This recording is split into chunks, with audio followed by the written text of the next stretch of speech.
when you're not sleeping well, I mean, one poor night of sleep, you're more insulin resistant, your serotonin's down, and your ghrelin's up. So what does that mean? That means you're hungry for sugar, and you can't access stored fat for fuel either, and you're going to be really good at storing it because insulin's up. So you're hungry for sugar and really good at storing it as fat. You're listening to the Live Life Longer show with Dan Voss, inspiring you to live longer through the cold, the hot, breathing, eating, and being nature. In this week's episode, my guest is JJ Virgin, a triple board certified nutrition expert and fitness Hall of Famer. JJ is a passionate advocate of eating and experiencing smarter, and she helps people stay fired up and healthy as they age, so they feel the best they ever have at age 40 and above.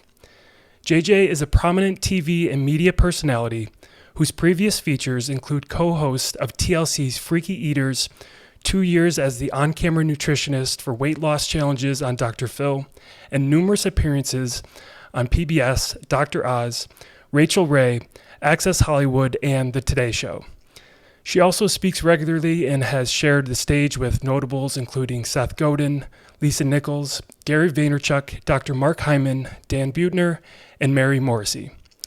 JJ is the author of 4 New York Times bestsellers, The Virgin Diet, The Virgin Diet Cookbook, JJ Virgin's Sugar Impact Diet, JJ Virgin's Sugar Impact Diet Cookbook, and her latest book, Warrior Mom, 7 Secrets to Bold, Brave Resilience.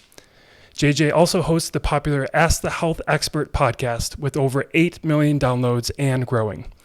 And she is also a business coach and founded the premier health entrepreneur event and community, the Mindshare Summit.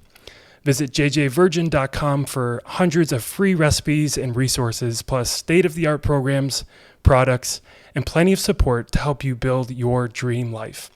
JJ, this is an honor to have you on, and welcome to the Live Life Longer show. Oh, it's an honor to be here. Thank you. Yeah, I'm looking forward to getting into so many great topics. Obviously, you cover a lot, and you're one of those people in the industry that you've covered just so much around health. So, well, I've been around a long time. Yeah, I'm looking forward to getting into to some of the things that you cover. And I would like to start off with a phrase that you commonly use, and that phrase is that your body isn't a bank account; it's a chemistry lab. What do you mean by that phrase? Boy, you know, it's so funny, Dan. When I first said that, you would think that I was saying, you know, what they said about the earth being round is flat. Like it was that inflammatory of a statement. So I've been at this 35 plus years. And early on when I was in graduate school, they literally were teaching us that if you wanted to help a client lose weight, they had to create a caloric deficit of 500 calories a day to lose a pound a week. Now, I love math. So I'm like, this is a slam dunk. This will be great. Design the diet, design the exercise to create that deficit. If they want to lose 2 pounds, well, create a 1,000-calorie deficit. Easy peasy, right? Mm-hmm. Didn't work. So I thought, all right, clearly these clients are lying to me. And I'm thinking, this is so crazy that they would spend this money to have me work with them one-on-one and they're going to cheat. Like, that's crazy. Then, fortunately for all of them, I had the opportunity to take a group out away for a week. And then I also worked at a spa for a week. And so I had a chance to really look at people in a controlled environment where we knew how many calories they were getting in and we knew how much exercise they were getting in. And the same thing happened. Some people lost weight, some people stayed the same, some people gained weight. But if your body was a bank account, that of course would not happen. You could totally control this, right? You know exactly how much they burn. Not the case. And that's when I went, well, if that's not working, why not? What else could be going on? And this was literally 30 years ago. So back then, people thought a calorie was a calorie. I literally had one doctor say to one of my clients, you could eat pie, a Snickers bar, or an apple. Your body doesn't know the difference. I'm like, I think it probably does. You know, probably a difference between salmon and a Snickers bar. Right. And so I started going, you know, none of this makes sense. Like, our body isn't a bank account. It's a chemistry lab. We've got all these hormones that are giving our body information. I mean, as we know, like you could see it with diet sodas, people could drink diet sodas with no calories and gain weight. So what else is going on? What are these telling your body to do?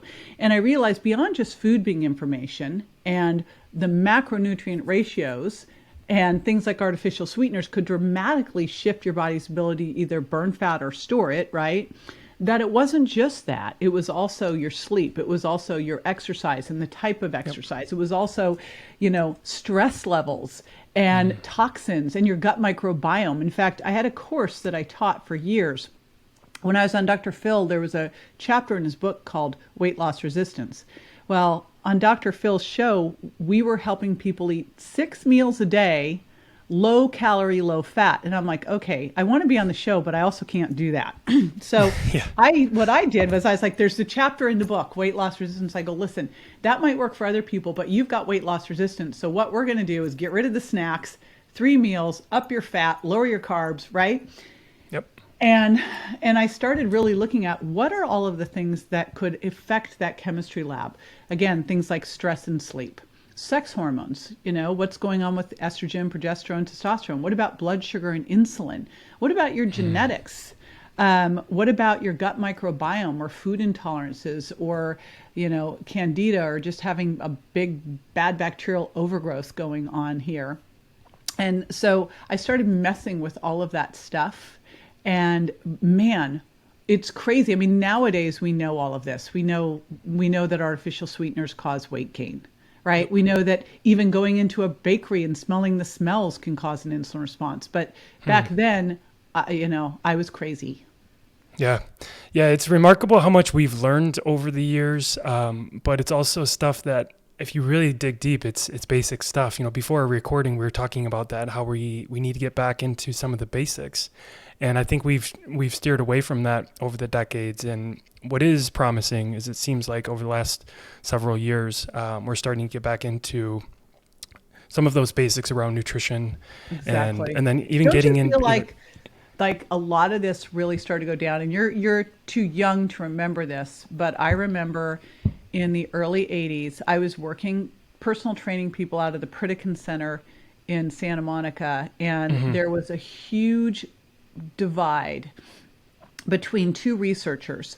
And one researcher had looked at sugar and said sugar is the cause of heart disease. Like, it's the cause of everything. I'm trying to remember his name. I actually got the first book he published, which he was just like ridiculed, etc. And the other guy said fat is the cause of heart disease and misinterpreted the Seven Sisters cholesterol study. And the crazy thing is like everyone took on that fat is bad. And I remember there was a gal, Susan Powders, who had this whole brand around Stop the Insanity, and everything was pushing fat down as low as you possibly could go. How low could you go? Like at Pritikin Center, they'd give you fish 1 day a week. It was a vegetarian diet. You were eating no more than 10 grams of fat a day. No, it was 10% fat a day. I took the extreme and went to 10 grams of fat. And I remember back then, because I was working out hours a day as a personal trainer, sprinting with people, working out all the time.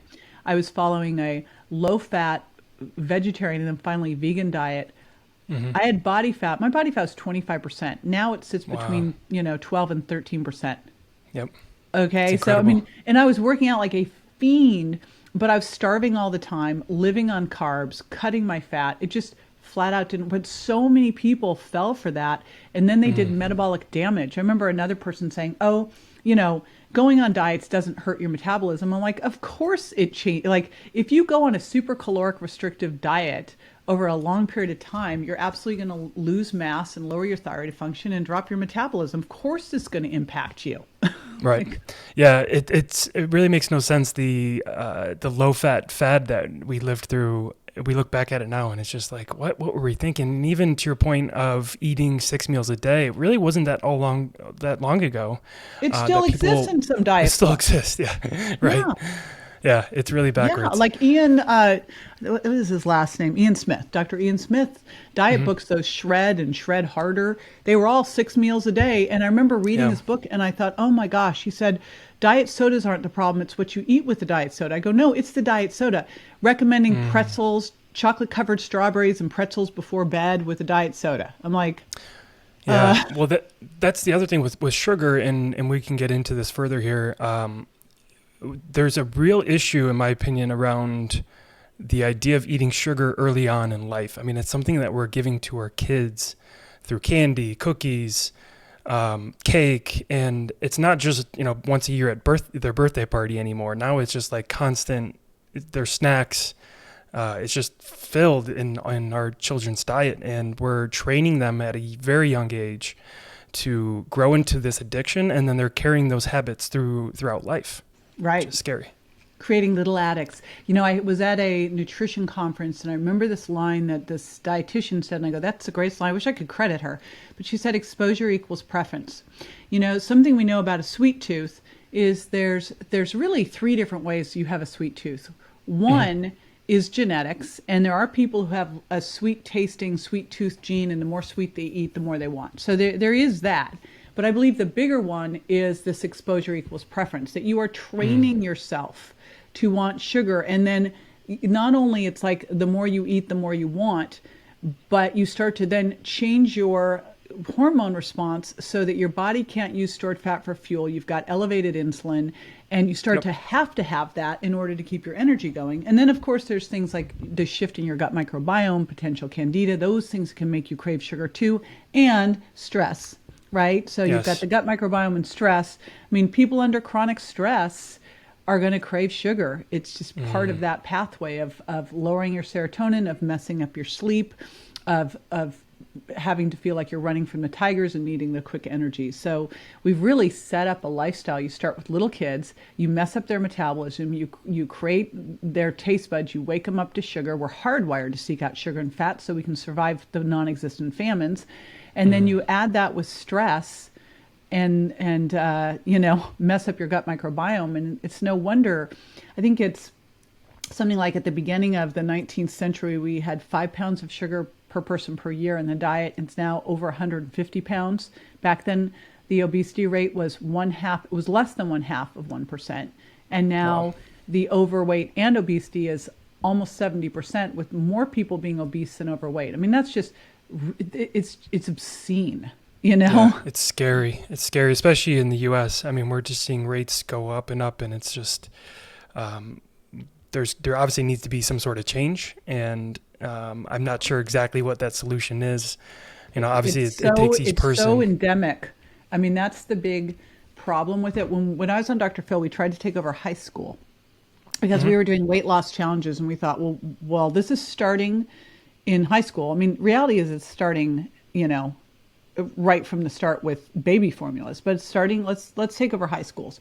Well, the problem was that the funding for the food in the high school are these government contracts, and they have things like tater tots considered to be vegetables and ketchup to be considered to be vegetable. Like there's no way around those things, right?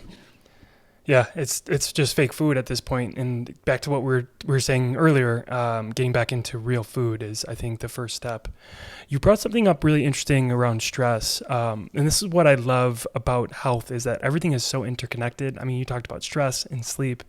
So you talked about it briefly, but I want to hear a little bit more about what role does stress play in sugar addiction, and then what are some of the things that we can be doing to maybe slow down in life and de-stress and make sure that we have a good rhythm in life so that it's not leading to that sugar addiction. Yeah, it's just too bad, you can wear an Oura ring, you can track your sleep, you can step on a body fat scale, you can see your fat-free mass and your fat mass. It's just too bad there isn't something. I mean, we can look at, there's some things we can do like HRV, but it would be great if you could just track your stress every day and do the same type of prescriptive things that you do for exercise and diet. Because when you look at it, like, you can be eating correctly, you can be exercising well, but if you're under stress, you're going to end up with health problems. And there's no way around it when you look at the hormone cascade that it does. I mean, ultimately, if you're under stress, you're going to mess up your sleep. We know that people who are not sleeping well, even if they're eating and exercising well, are at risk for obesity. But you look at stress from the very beginning.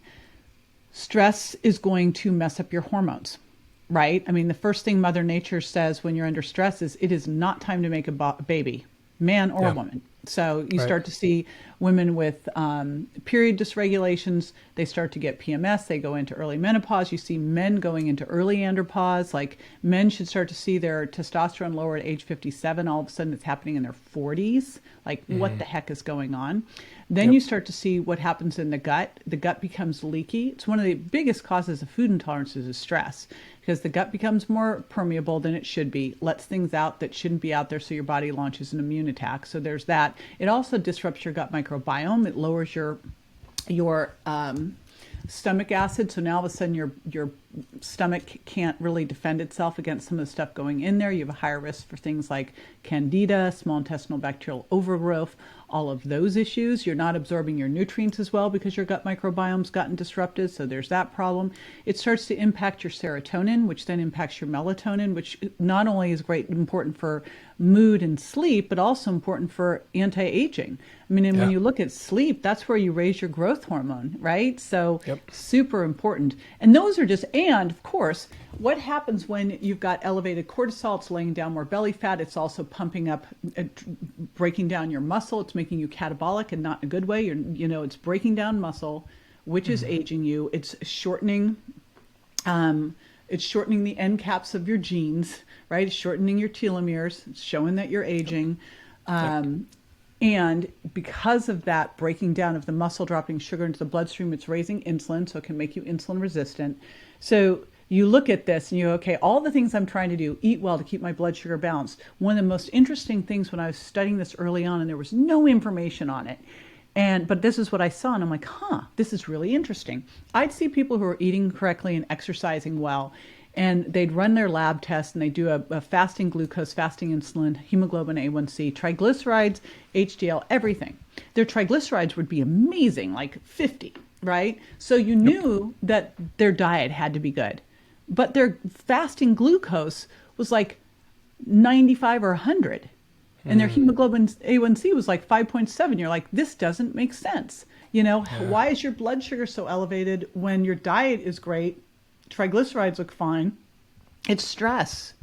So, major problems that stress can do. And that's why, just like we're prescribing, all right, this is the exercise you should do, this is the diet, we've got to prescribe in that daily dose. And gosh, Dan, I ask people, like, what'd you do for fun? They're like, what? Fun? Huh? So, like, find those things, whether it's just hanging out with your dog, going for a walk, going out on a paddleboard. You got to find the thing that works for you to just take a break, right? I love that. I think you're speaking my language here, and I often have conversations with people in the health industry around what's more important, like sleep or nutrition or exercise. It seems like there's always that like triangle between those three of which one's the most important. And the way I look at it is they're all equally important. And if you compare it to a house, right, the foundation, that concrete foundation should be things like sleep and making sure you're not stressed out. And then from there, you build up the house around nutrition and exercise and other activities like you were mentioning, getting out and getting movement in and being out in nature and things around that. So it's not a competition of which one's more important. They're all equally important, but I think stuff like, sleep and having low stress in life are those foundational pieces. So yes, and the challenge is when you're not sleeping well. I mean, one poor night of sleep, you're more insulin resistant, your serotonin's down, and your ghrelins up. So what does that mean? That means you're hungry for sugar, and you can't access stored fat for fuel either, and you're going to be really good at storing it because insulin's up. So you're hungry for sugar and really good at storing it as fat. Yeah. Well, not only are you hungry for sugar, but, and I want to get into mindset in a little bit here, but would you say if you're low on, or you're sleep deprived, or you're just not getting good sleep, are you then more susceptible to making poor decisions? Like, are you now, your willpower is down? Oh, it's total. So I think this is like the classic thing that happens. Poor night's sleep. You wake up in the morning, you're like, all right, I'm going to dump some extra caffeine in here. And where you might have intermittent fasted for a while, nope, now you're hungry because you didn't sleep well. So you're like, okay, I'll just have breakfast. And I think I'm going to like blow some carbs up in here because I'm just really feeling hungry. So you do that. So where you might have like said, oh, I'm going to have a smoothie at 10. Now all of a sudden, you're having like avocado toast at 8, or oatmeal with no protein in it. And bam, now it's 10 or 11 and now you're hungry again. You're like, oh my gosh, right? And Right. so then you have some more coffee because you're feeling tired, and you have another little carb hit, to get you through till lunch. You have lunch. In the afternoon, you're still tired, so you have coffee where you wouldn't normally have coffee, which then, by the way, takes you up to nighttime. And now you're really tired, but you're wired because you had the caffeine late in the day. So you think, I'll just have some wine. That will solve everything, right? And then you drink the wine that then proceeds to wake you up at 2 a.m. because you had a hypoglycemic crash from the alcohol that first made you feel great, and then bam, and then the cycle repeats. And it's like a really tough one to get out of. Hey guys, I want to take a quick second to tell you about Blossom Wellness, a mental health hygiene company that gives people the tools they need to better manage feelings of stress, anxiety, and mental burnout. Their signature product, Bliss Blend, is formulated with lion's mane, reishi mushroom, and full spectrum CBD oil to aid in reducing feelings of stress and anxiety, boosting immunity, and supporting brain health. This is my personal favorite CBD product, as it provides a nice blend of calmness along with focus and mental clarity throughout the day. To try Blossom, go to blossomwellness.co and use the code DANVOSS, that's DANVOSS, at checkout for 10% off all orders. Especially when you've made good progress, because we've been there before, right? You're probably sharing this because you've been there. I know Everyone's I've been there before. there. Yes. And it's tough because you get into a good rhythm. You can go weeks and months of being in this nice rhythm of making good decisions, and then life happens and you get bad sleep for X, Y, or Z reason. And then it's just a cascading effect across your whole life, across all areas of health. So, and sometimes you just make that decision, like, and I'm trying to become more aware of this when I do this. Like, you have a bunch of friends over, you're going to stay up late.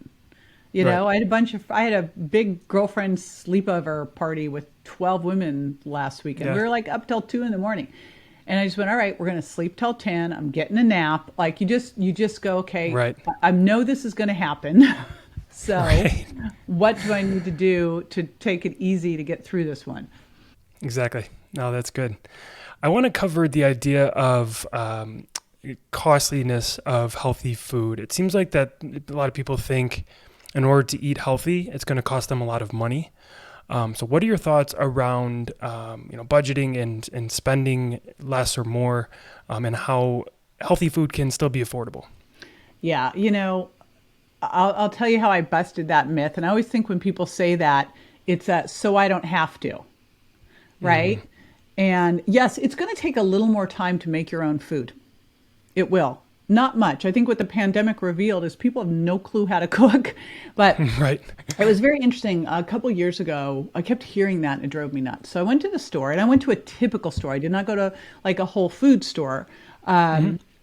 I went to a typical grocery store. It would be like a Vons or a Publix, one of those. And I bought two carts.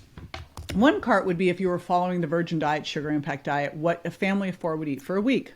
One cart was what a family trying to be healthy, but not that healthy, would eat. And so in the cart for Virgin Diet, Sugar Impact Diet, I had grass-fed beef, I had wild salmon, I had organic vegetables, I had wild rice and legumes and nuts and all that. Yep. And then I also threw in some of my protein shakes. And my goal, Dan, was like I thought if it could be the same amount of money, that'd be awesome. But I figure it'll probably be 10, 20% higher. And I can make an argument that makes a lot more sense. Right. In the other cart, I kind of was stalking other people's carts to see what they were buying, what was most common, and that's what I did. And what was crazy when I compared the prices at checkout, like I did this whole thing, videotaped all of it, and it was more expensive to eat the processed packaged foods. So that is a big fat lie. That's a big urban legend, because when you really look at it, look at the things that you might be buying. And, I don't know whether you're keto, vegan, vegetarian, paleo, whatever. So I'm just going to throw out some basic foods and stuff that we keep in our pantry. So we have wild rice, we have quinoa, we have oatmeal, and we have canned beans that are organic. And we have tomato sauces in glass, and then crushed tomatoes. So that's kind of like what's in the cabinet, and then aseptic pack coconut milk. And then in the freezer, we have wild salmon, wild halibut, grass-fed beef, pastured pork, and chicken.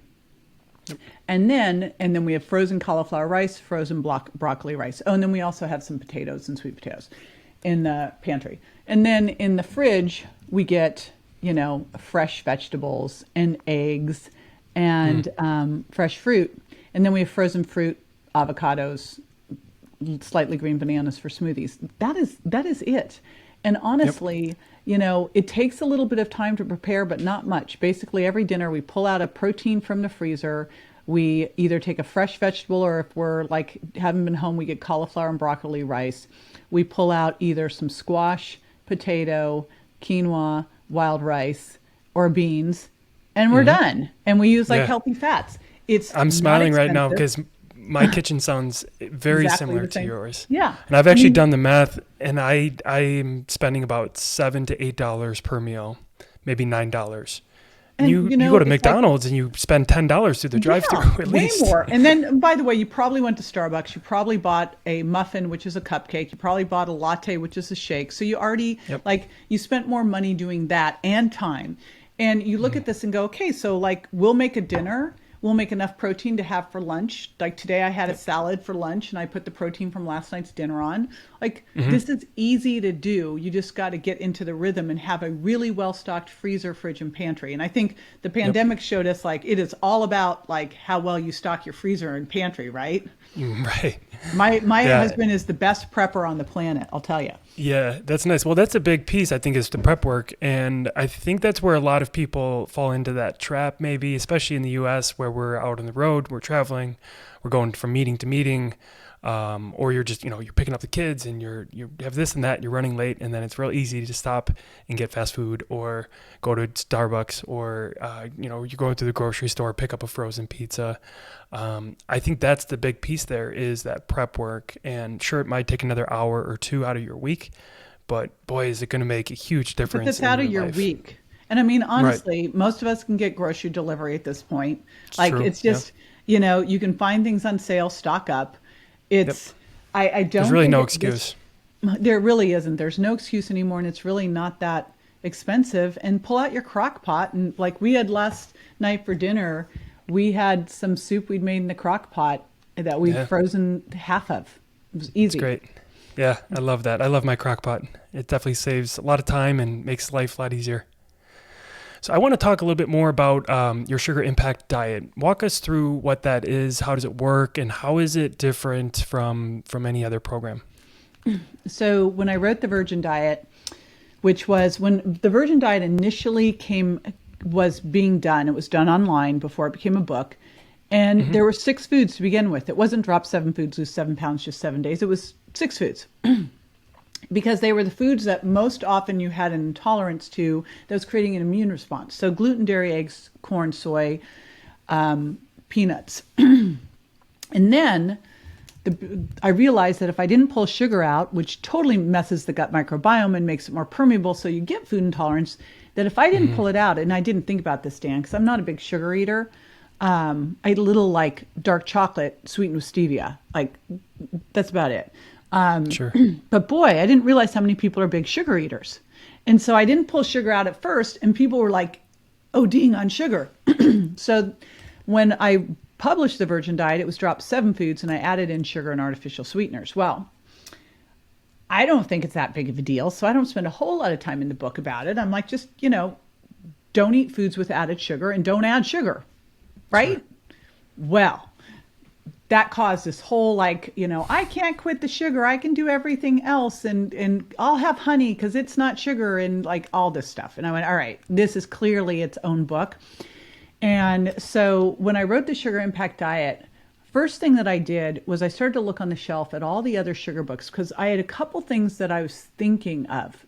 And I took a group through this. I took a pilot test of people through this first to make sure I was not crazy. But I felt like we'd been looking at sugar all wrong, that there were books that were just on fructose, and then there were books that were on, sugar, but you could have natural things like honey and maple syrup. And then there were books that you couldn't have artificial sweetener. I'm like, I think we're looking at this wrong. I think we have to really look at the impact, because all carbohydrates except for fiber turn to sugar. It's really a matter of whether we're mainlining that in or we're making it slowly from the food we eat, and we really need to be able to look at that. So what if we looked at the impact sugar had? How did it affect our energy, our belly fat, our pain and inflammation, skin, all those things? Like where are you right now?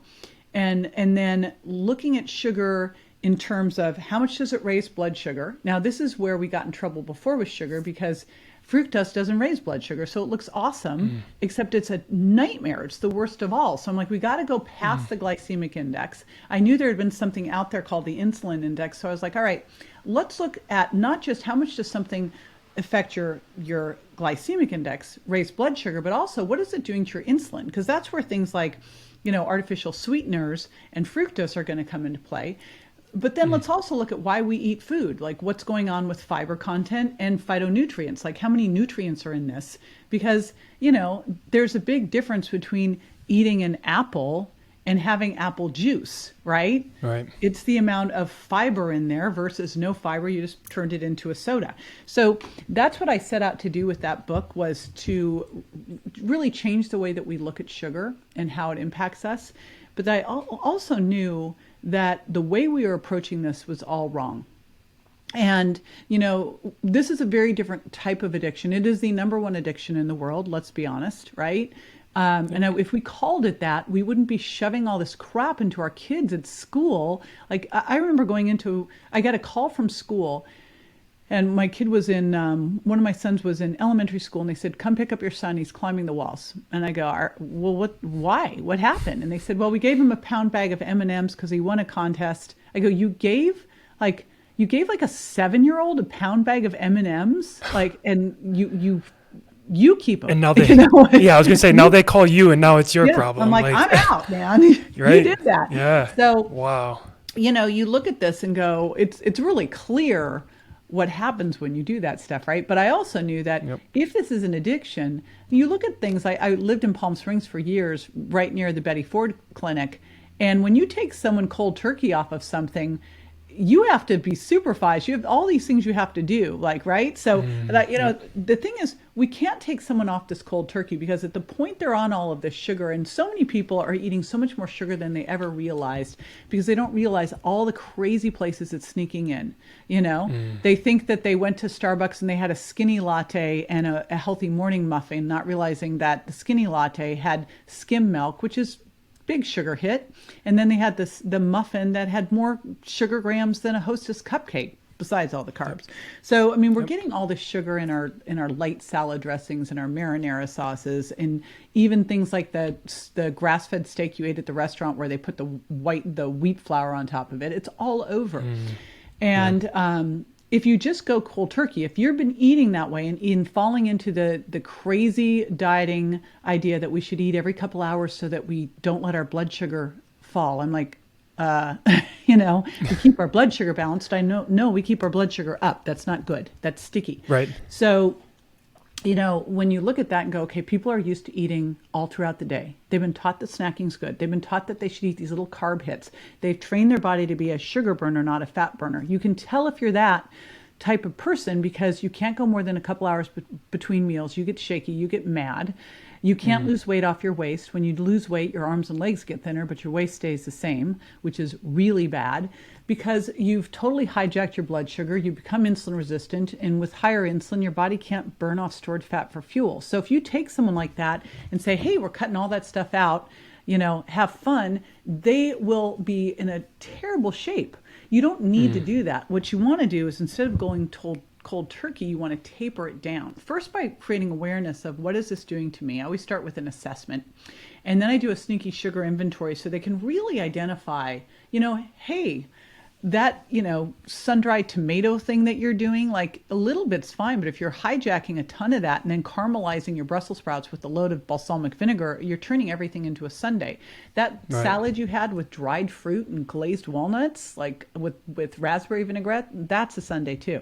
So we help people first identify all these higher sugar impact foods that are sneaking into their life. And then we taper. We start first by trading high sugar impact foods for medium sugar impact foods. which is really quite simple to do. You're eating a super ripe banana? No, eat an almost green banana. Marked difference in that, right? You're eating, Wow. drinking apple juice or dried apples? Have an apple. That's Yep. high sugar impact to me. So we go through that. Once we've gone through medium sugar impact, and depending on how they rated on the quiz, you might do that for a week or 2 weeks. You get to that point where your blood sugar is balanced because you're eating protein, fat, and fiber at each meal. You've gotten rid of the snacks. You've shortened your window of eating to at least 12 hours. You're feeling much more stable. Then we take you from medium sugar impact down to low sugar impact without fructose. And this is where things get really interesting. I don't think we have to live without fructose, but when you're really trying to get your body restored, you want to take fructose totally out, because fructose is a very different sugar than any other sugar. And, it's one thing if you're eating 1 or 2 pieces of fruit a day, but sadly, what we've done is taken things like apple juice concentrate, used it as a sweetener, because the food companies can put that on the label without having to say they added sugar. They can just say no sugar added, because they used apple juice concentrate, which is more fructose than high fructose corn syrup. And fructose can only be metabolized by the liver. So we thought it was awesome because it didn't raise blood sugar. But the challenge is, because it doesn't raise blood sugar, it's like your body doesn't know it's there. It's stealth sugar. So it doesn't tell your brain that you've had anything to eat. So you don't have any satiety signals going. It doesn't raise insulin at all. So it actually perturbs your insulin system and can cause insulin resistance and cause hypertension and raise triglycerides. It goes straight to the liver. And if there is not enough space in that liver for it to be converted to glucose and stored as glycogen, and there's not a lot of space in the liver, it's going to be turned into fat. You're going to raise your triglycerides, and you're going to start to have fatty liver. I mean, the fact that we have fatty liver no one should have fatty liver. Fatty liver is not because we're eating too much fat. Fatty liver is because of all this fructose crap that's in all these processed foods. And the worst offenders of all are a lot of these health foods, like the agave sweetened health foods that looked so good because agave is all fructose and doesn't raise blood sugar. So that's why, during that second phase, so we've tested, we've tapered, we're going through this transition phase, which is actually phase 3, where we take fructose out altogether, because it turns out our body has a system, and the more fructose that you eat, the better your body gets at transporting that straight to the liver and making fat. You do not want to be good at this. In the case in point, if you haven't been eating any fruit at all and you sat down and ate a load of fruit, you would get like loose stools and gas because your fructose transport system is not working well.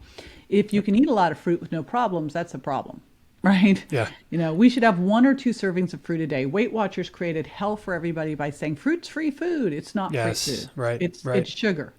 I mean, I literally had someone on my podcast. I do this Ask the Health Expert podcast. They send in this question. They go, so I'm eating a raw foods, low fat diet, mainly no nuts because it's low fat, mainly fruit. What do you think of that for weight loss? I'm like, I think it sucks. Yeah. I think it sucks for health. It's like, it's like the worst idea ever. So the fact that anybody thinks that is scary. Like in this day and age, I'm like, you really still think this? So, so you go through 2 weeks of that. And what happens during those 2 weeks is we emphasize sour. Sour can actually take your sweet tooth away. Lemon juice is fantastic. It can lower your blood sugar response to the meal. Cinnamon can do the same.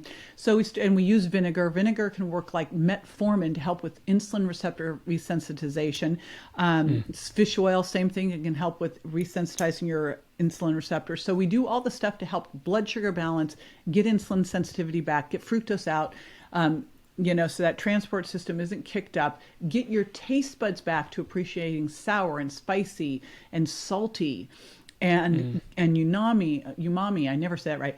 And then at the end of that, I always like to connect the dots, because I think this is where we get freedom. We really got to understand, what is a food doing for us? So after going through all low sugar impact, at the end of 2 weeks, I had people go back and test medium and high sugar impact foods to see how they feel. And to see how much you can have in your diet and still feel good. Feel good, not feel sluggish, not gain weight, especially around your waist. And what I hear over and over again is at that point, people are like, sweet food tastes too sweet. It just doesn't even taste good anymore. But that doesn't happen overnight. You really got to take them through that process to get them there. Yeah, that's super interesting. I think that's, obviously you would agree that's the best way to do it, is to make sure you're not just cutting cold turkey and you're actually weaning them off over time and doing it in a thoughtful and a strategic process that's been proven to work. That's the way to do it, rather than to say no sugar, you're ending it tomorrow. Well, That it just obviously doesn't work. You Yeah. mentioned strategic, and it's like I look at everything I do in diets because I think a diet is something that you do short term to learn things about your body, to connect the dots between what you're eating, how you feel, what you weigh. That's why body fat's so important too. And then to bring what worked for you into your daily eating plan. Yes. And that what we really need to do is cross-train our diet. This idea that we should eat the same things every day at the same times, is like go back 1,000 years, that never would have been. So just like we cross-train our exercise, you would never say, every single day I'm going to run at 8 a.m. Like you would, that would put you at risk for injury, that you need to do some weight training, you need to do some HIIT training, you need to do some walking, moving, and you need to do some mindful movement. Same thing with your diet. Mix it up. Caloric variability, macronutrient cycling, time cycling. It's like your body's not a bank account, but it's also not, an alarm clock. You want to make sure that you are changing up your eating timing and your meal windows and your caloric variability too. Yeah, so important. Well, we've covered so many good things around sugar and nutrition. I want to cover a little bit more around mindset, because I've had the chance to listen to some podcasts that you've been featured on. And I remember, I think it was Tom Bilyeu's interview, just hearing your story of your son and the car accident and the mindset that you put yourself in right from the start, saying, I'm not going to let this, take over me and my life, and I'm going to take control of this thing so that we can actually overcome it. And what a cool story that was for you to take control of your mindset and then use that for the rest of your life, right? Around your business, around your health, around your family. Just a really powerful message. So I would love to hear more about some of the things that you do to kind of perfect that mindset and how you use it in your life. And then what are you seeing with people that you work with that you can tell them, you can take control of your health, you can take control of certain things in your life. So maybe just share a little bit more about mindset and how you've worked on that throughout the years. Yeah, so what I will tell you is when my son, so I have two sons, and one was 15 at the time, Bryce, and the other was 16. And my 16-year-old son, this is 2 weeks before the Virgin Diet's launching, 2 months before pub date, craziest time. I've invested everything that I had and borrowed some too to make that book a success. And I'm the financial support for my family. So that's the stage. And then my son, gets hit by a car, hit and run while he's out walking, and left for dead in the street. And torn aorta. They were like, shouldn't have gotten up off the pavement. But he didn't get off the pavement. They, took him on an airlift, but they said he never should have made it off the pavement. He'll never survive, he'll never survive this first hospital. So basically we overruled the doctors, got him airlifted to another hospital. And I remember sitting in that hospital after he'd survived the airlift and the first surgery that he needed, one of many, many, and holding two fingers of his and talking to him and telling him he was going to be 110%. And I don't even know where that came from at the time. I just felt so guided that Grant is going to be 110%. And Grant, I just need you to fight. Now, after the fact, and I wrote a book about this, A Warrior Mom, people were like, how did you know how to do these things? And honestly, Dan, I was like, I don't know. And I realized that at the age of 30, I had this amazing mentor. And so when Grant got hit, my responses were so much a part of me that I didn't have to think. It was completely just who I was and how I behaved. And I think this is so important. If you're going to pick anything to work on to change your life, it has to start with your mindset. Whether it's diet or relationships or career, it's not a strategy that's the thing holding you back ever. It's always a mindset issue. There's always the strategies out there, but what gets you stuck? What makes you stop? What makes you give up? That's not a strategy problem. That's a you problem, right? So at the age of 30, I was very fortunate. I'd met this woman And I remember I was 28, I think, when I met her the first time. She was my personal training client in Florida. I was going to University of Miami in sports medicine.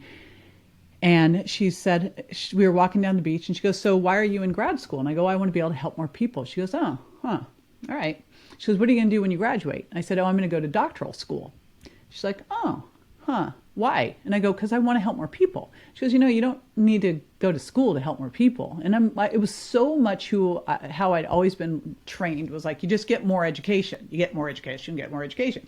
And she said that, and I'm like, okay. Now, the crazy thing was this woman was a self-made multimillionaire who had a high school education and grew up in a trailer park. And never really thought about that part. I just was like, that's interesting, but I don't believe it. I'm going to go to doctoral school.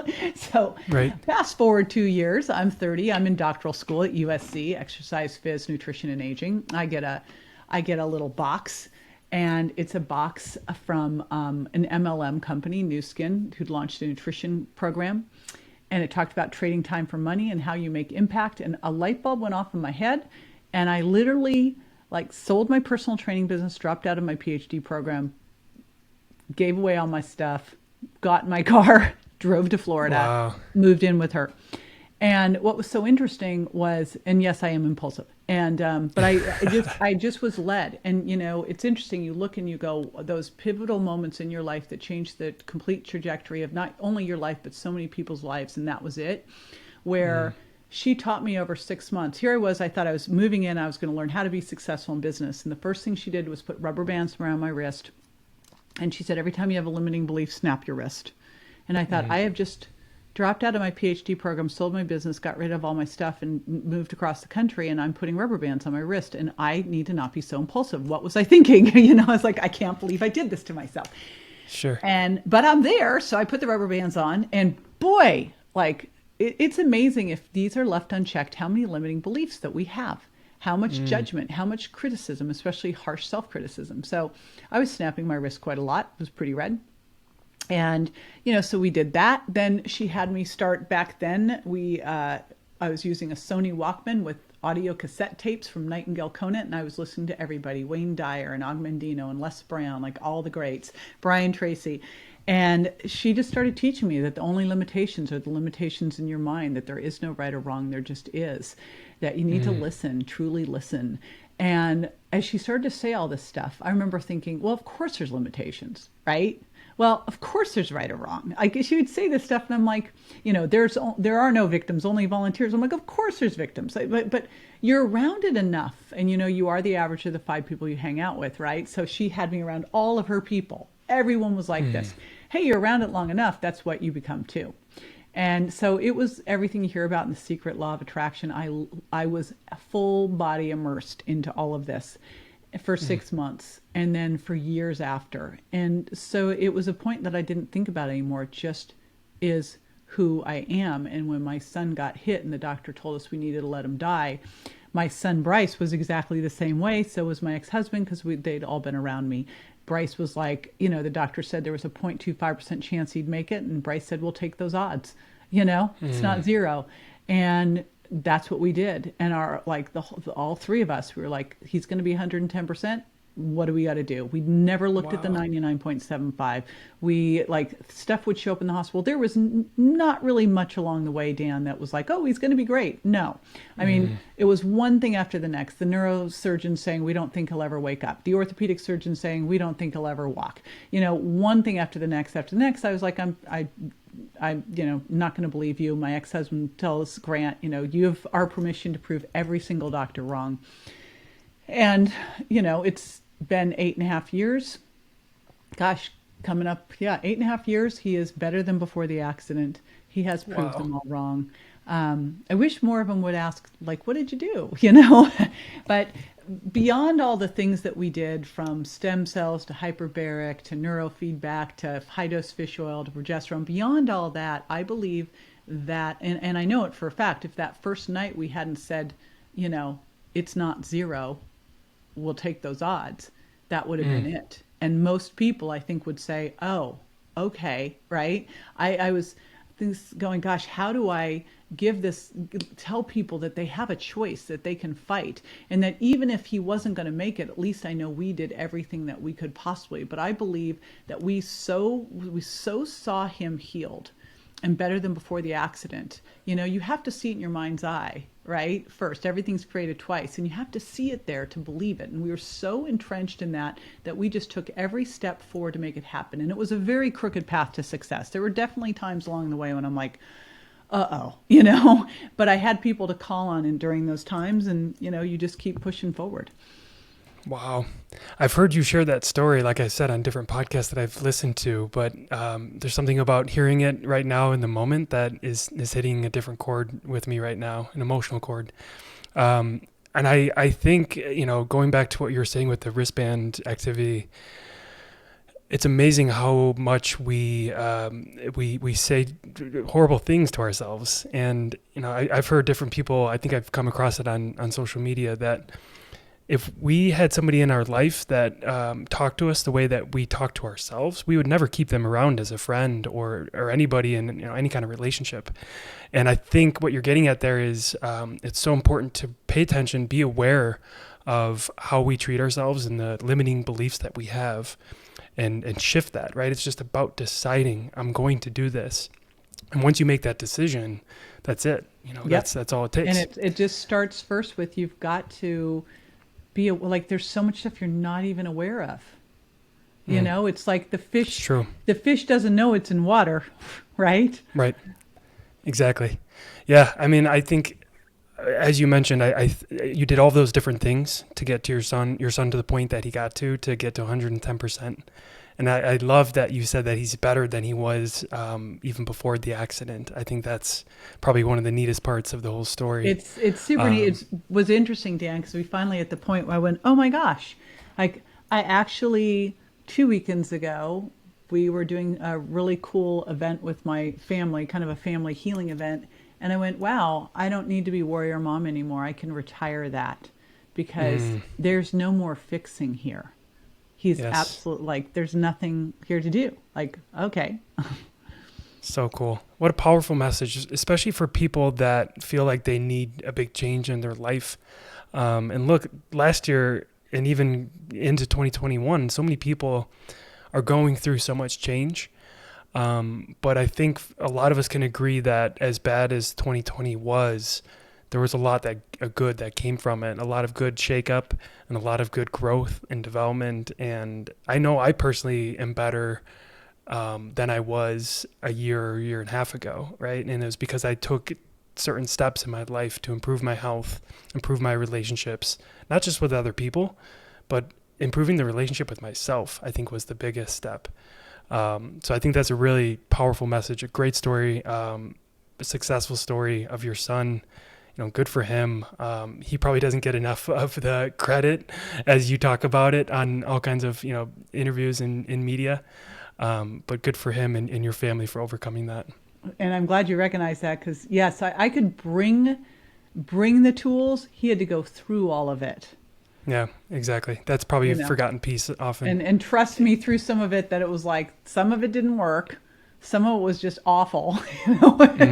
He's like, Mom, but gosh, but boy, did you learn about yourselves, I'm sure, throughout that whole process. Oh, we are so tight. It's interesting because, my family really is my bonus daughter, my new husband, my ex-husband, my 2 sons, and everyone, like, they're all tight. All of us. Yeah. It's so cool. That's awesome. That's so great to hear. Well, JJ, I want to be respectful of your time. We have a few minutes here. Before I get to my last question, where can people find more about you online? jjvirgin.com is the great redirect site for all the social. I'm most active on my podcast and then on Instagram. Although I'm really, as we talked about, I really love Clubhouse. I'm just trying to figure out how to get in there more often. Oh my gosh. Yeah. There's so much value on Clubhouse. It's just very time consuming. It's probably best, in my opinion, for somebody that can kind of automate like everything in their business and then just be like the business development person. But even then, you still have so many meetings and so many projects. It's tough to find time. I mean, like, I pretty much only work in my most unique ability, but shoot, there's can't automate your podcast recordings and your interviews and your lives. Right. And I'm like, your coaching. Yeah. Yep. It's a lot. Well, good. I'll have that website linked in the show notes. The last question I like to cover is around the why. Why are we talking? Why are you doing all of the work that you're doing? Who is it that you want to impact the most? So it was interesting when I very first started, my big why was to not have to have a job. Right? Like, why are you doing this? I'm like, I don't want to have to go. I remember in college, people were going off to interviews wearing suits to go work at an office. I'm like, okay, I don't want to do that. Yep. Like, that's I'm my with you. why. I'm with you there. Right? Agreed. Oh my gosh. I got rid of all my suits very happily. Like I had to have them for speaking. And I'm like, I don't have to speak in suits. Forget it. So that was my first why. And then as I started to work back then as a personal trainer and nutritionist, I started to see the impact I was having. And it was so cool. And I thought, how can I amplify this? Like I'm working one-on-one and then I'm helping families, but I'm not getting like, I want to help more people. And I started speaking and that was great. But I kept asking that question, like, how do I help 1 million people? And the next thing you know, I'm on Dr. Phil. I'm like, okay, so I did that. All right, we did 1 million. So let's go for 1 billion. How do you help 1 billion people? And you help 1 billion people by helping other people do what you did. So collectively, we can reach 1 billion people. We can help 1 billion people get and stay healthy. See, I think if people knew better, they do better. And there's so much misinformation out there. I mean, gosh, if this last year has shown us one thing, how much misinformation there's out there. Like, why the heck aren't we just pushing everyone to get their vitamin D levels up, for God's sakes? Yes. Like, what is wrong with us? Like, Right. the minute the pandemic hit, I looked at my husband and I said, this is a vitamin D issue here, Yes. I'm so happy you said that. I've been pushing that for the whole year. Yeah. Yeah, it's so obvious. It's huge. So anyway, so that is my big driver is how do I help 10,000 other healthcare professionals, and about 40% of the way through this, do that so that we can reach that billion. And so that is now the driver, is lifting other people up, helping other healthcare professionals increase their impact and income and really have a life they live while they're making that big impact. Because I see a lot of docs that are just drowning out there. They kind of have lost why they originally went into healthcare. So I love that. That's great. Well, JJ, thank you so much for taking the time to share all of your expertise, and just really enjoyed this conversation. It's been fantastic. Thank you. Appreciate what you're doing. Yeah. All right. Thank you so much. You have a great day. Thank you. See ya.